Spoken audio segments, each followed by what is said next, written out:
In the early 1980s, a man named Vernon Howell joined a Texan cult known as the Branch Davidians. Although this cult wasn't popular at first, Vernon's joining attracted a storm of followers, some which came out of state. Later on, for publicity and business purposes, Vernon Howell changed his name to David Koresh.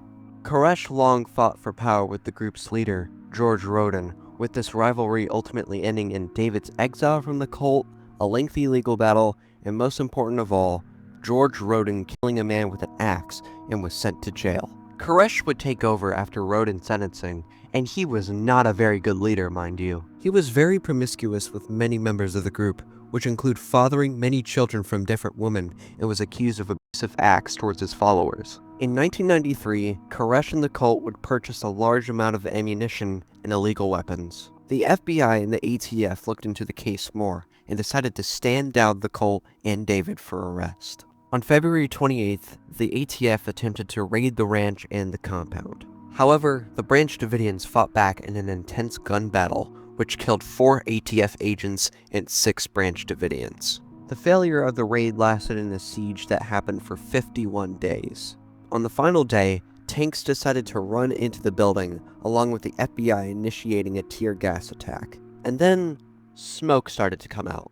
Then, fire engulfed a bit of the building, and later on, the entire building would be engulfed in flames and burnt down to the ground. 76 Branch Davidians died, including 22 children and David Koresh.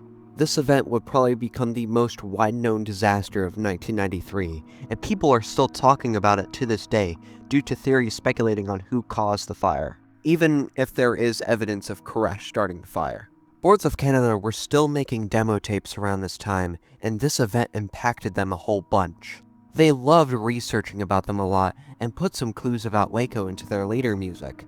For example, the song June 9th of the High Scores EP could be a reference to the date that the ATF launched the investigation on the compound. Another example is Aquarius off Music Has the Right to Children, which I did not talk about this in my last video because of spoilers, but this is crazy. If we take a deep dive into one of the samples in the song, Orange, we can see that the color orange has a value of 1.5 in RGB standards.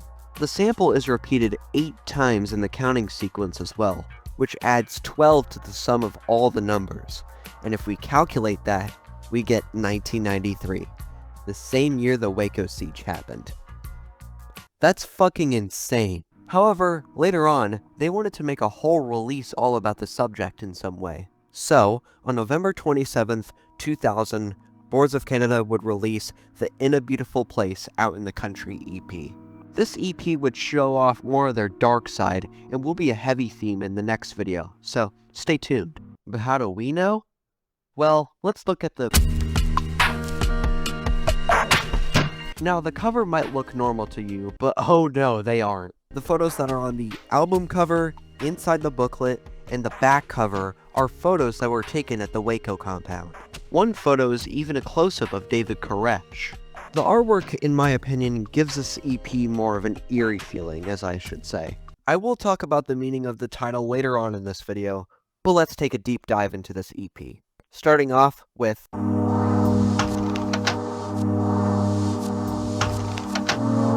The EP starts off with Kid for Today, which is no doubt one of Boards of Canada's best tracks to date. Again, I don't need to explain why.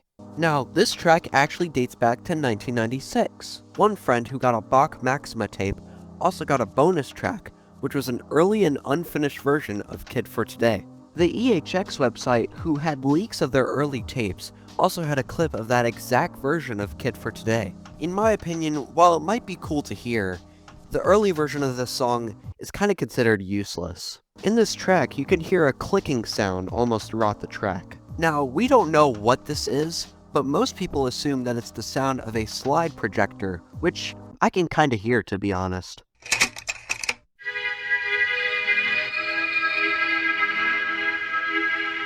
Amo Bishop Roden is another one of my all-time favorite BOC tracks. It's maybe in my top 10. Now, the title, Amo Bishop Roden, is the name of George Roden's spouse. After George's arrest, Amo was exiled from the group, but still is a devoted Branch Davidian. She even lives near the Waco compound, and still has pieces of it in her backyard. which is fucking creepy. But before Alma was exiled, she was working for propaganda of the cult, and she would regularly use this slogan.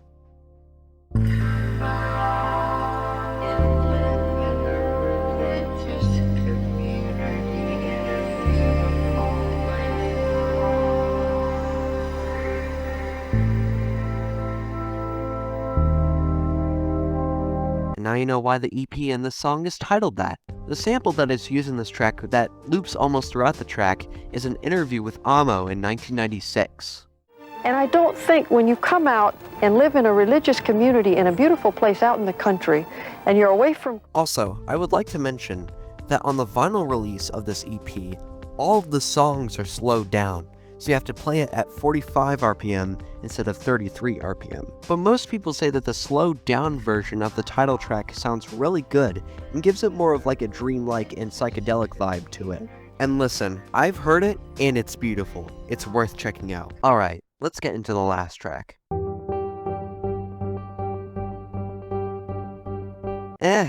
I'm not a fan of this track. I respect it though. It's still decent. Now, if you're a vinyl collector, you might know what a zoetrope is. It's one of those vinyls that has the moving pictures and are very hard to work on, but this is not what this track is named after. It's actually named after the film studio that Francis Ford Coppola found, called American Zoetrope. Also, I do want to talk about this fan-made music video for the track that was done by user Radio Buzz. It goes perfectly with the album in my opinion, especially the cover art, and I love how it's on beat as well. Check it out if you can. But anyways, that is the conclusion of the deep dive into the In a Beautiful Place Out in the Country EP. Hope you enjoyed this video, and I hope to see you guys in the next video, where we will talk about my favorite release in their entire discography. So see you guys later. Bye-bye.